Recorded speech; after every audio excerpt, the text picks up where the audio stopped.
Good morning. So we established yesterday what the fear of the Lord the fear of the Lord is not. It is not being afraid of God. But listen to what the fear of the Lord is. It's a reverent, worshipful, honoring awe of God because He's so great. Proverbs 1 verse 7 says, "The reverent and worshipful fear of the Lord is the beginning of knowledge, but fools despise godly wisdom, instruction, and discipline." Proverbs 9 verse 10 says, "The reverent and worshipful fear of the Lord is the beginning of wisdom, and knowledge of the Holy One is understanding." There's so much knowledge in the world today.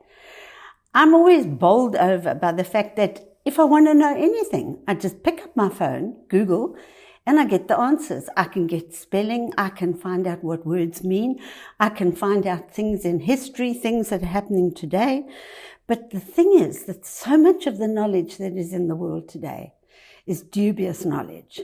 Some of it is actually deception, and lots of it is lies and fake news. I laughed at a saying I heard recently.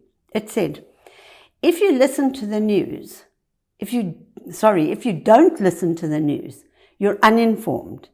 But if you do listen to the news, you're misinformed.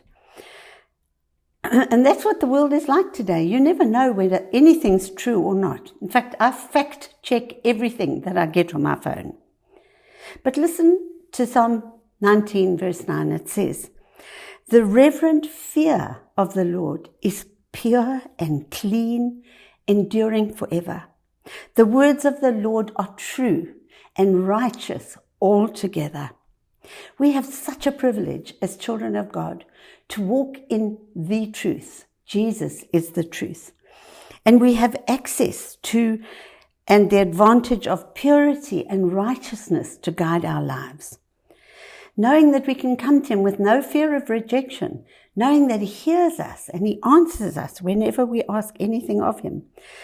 You know, Google and AI are great, but the fear of the Lord is gazillions times better than any of those.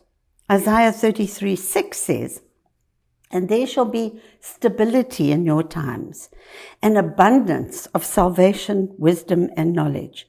The reverent fear and worship of the Lord is your treasure," and His. In the Message, it says it's like this: God will keep all your days stable and secure. Salvation, wisdom, and knowledge, and best of all, your treasure, the fear of the Lord. So the fear of the Lord is actually our treasure. You know, in 1 Corinthians 8:12, the Bible tells us that knowledge puffs up, but love edifies. So we live in a world full of people who are puffed up with their knowledge, people who are proud and arrogant and deceitful because they despise skillful and godly wisdom.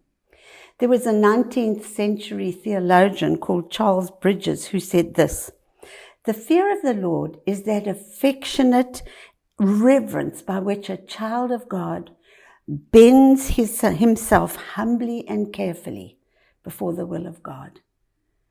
What a blessing is the fear of the Lord. Always remember, you're highly favored and deeply loved of God.